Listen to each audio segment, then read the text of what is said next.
Hello, my name is Tyler Kuhn, and today I'll be talking about the effects of altitude running with collegiate athletes and athletes in general.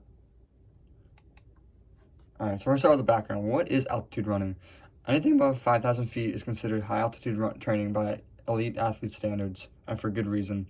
The higher you run, the lower your concentration of oxygen per breath, which means your heart and lungs have to do much more work to deliver the oxygen to the working muscles. And so we're going to talk about what are some of the popular locations in the United States for altitude training. And after looking at some research, definitely the West Coast is the best place to be. Places you can include is Flagstaff, Arizona, Boulder, Colorado. Actually, a lot of places in Colorado. I'll put a map here of Colorado. Pretty much everything here is good. The major cities in Colorado also include Mammoth Lake, California, and Santa Fe, New Mexico. And this is a picture of Boulder, Colorado. Next, we're talking about some of the health benefits of altitude training. In high altitude environments, you draw less oxygen per breath than you would at lower levels. This means each breath will deliver less oxygen to your muscles. This may seem like a negative thing, but in high altitudes and getting used to breathing thinner, air can enhance elite athletes' performances in competitions at lower altitude. So basically, what a lot of college athletes have been doing is they go to higher altitude places, like I mentioned before, train for a block of time, and then come down and race. And then that amount of oxygen, there's more red blood cells in their blood, so they're ready to have faster times, and they can take more oxygen without going to OD. And then also we're talking about, as athletes acclimate to high altitude, they acquire more red blood cells, which allows for their blood to carry more oxygen. When we compete at lower altitudes, they get a natural boost to the muscles when additional oxygen is available. This blood expanding effect can enhance performance in athletes by 1 or 2%. While this seems like a very tiny amount, it can be the difference between missing on the final cut for a competitive team and earning a medal. And you have some pictures of people running in Colorado. Alright, so here's this is a very basic guide of how to effectively train altitude. So after looking at some information, all of the research says that you want about a 4 to 6 week window of training where you go to altitude. And it's very important to adjust your paces when you get there. Like, for example, let's say you run 7-minute miles. It's not going to be as easy to run 7-minute miles in altitude. So that's going to be slowed down according to what you're doing for that day. It's also very important to take supplements to make up for the lack of iron in your blood. And also, a biggest thing I think too is to make sure you have time for your body to adjust to the different type of training. You will feel very winded at first, and I think it takes a week or so to get adjusted.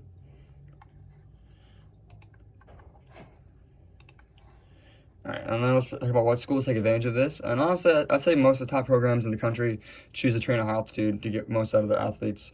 You have the top schools like NAU, Oregon, Stanford, Colorado, and BYU, just to name a few. More and more schools are starting to see a direct advantage at training at higher altitudes than over normal altitudes. Alright, here's the video. Hello from Big Sky, Montana.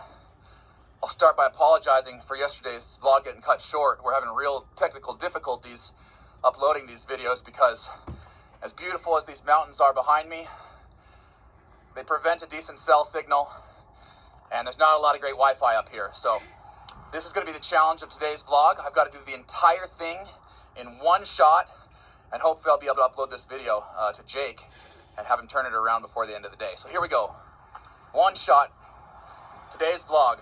Friday, July 28th. I woke up this morning at 6 a.m., came up here to run this beautiful trail, which you can see behind me. We're at 6,500 feet, and I ran 10 miles, my longest run yet in preparation for Honolulu. I ran it in 72 minutes, and I was really huffing and puffing. Again, 6,500 feet, significant elevation, and it's perfect time for me to address altitude training. If you followed my career over the last 12 years, you know that I love altitude training. I really believe in it for athletes from 400 meters all the way up to 5K. So here are my 5 tips to being, here are my 5 tips to maximizing altitude training. Tip number 1, dehydration. It's hot, it's dry, we're up really high. You have to drink a lot of water, more water than you drink at sea level. The higher you go, the more water you're gonna need, so stay hydrated. Tip number 2, pace. This morning I was able to run just over 7-minute miles, but I was working for that. It's okay to slow your pace down. At sea level, if maybe you run 8-minute miles, you come into altitude, 9-10 minute miles, that's okay. keep it conversational when you're running easy, and make sure if you're doing intervals, you adjust that pace accordingly. Tip number 3 is elevation. And a lot of times I get asked, how high should I be training? Is 4,000 high enough? Is 10,000 too high? I would say yes to a lot of those. I think that the magic number for me, at least, has always been 6,000 to 9,000 feet. Anything below 6,000, I'm not sure you're going to get a lot of benefit. Anything above 10,000, I think you're going to risk losing turnover. So I always liked 6,000 to 9,000 feet.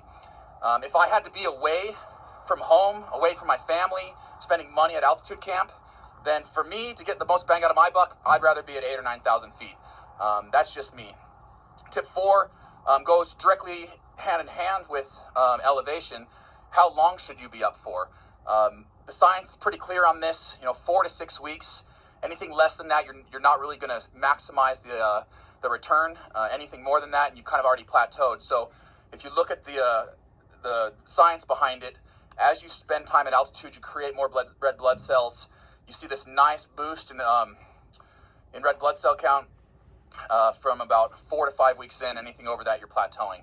And that leads me to tip number 5, watch that blood. You need to be taking iron when you're at altitude. You're building a lot of red blood cells. That's why you're up here. It's the clean, natural way to boost your red blood cell count without cheating, without doing EPO or something. So get to altitude, plan a 4 to 6 week trip.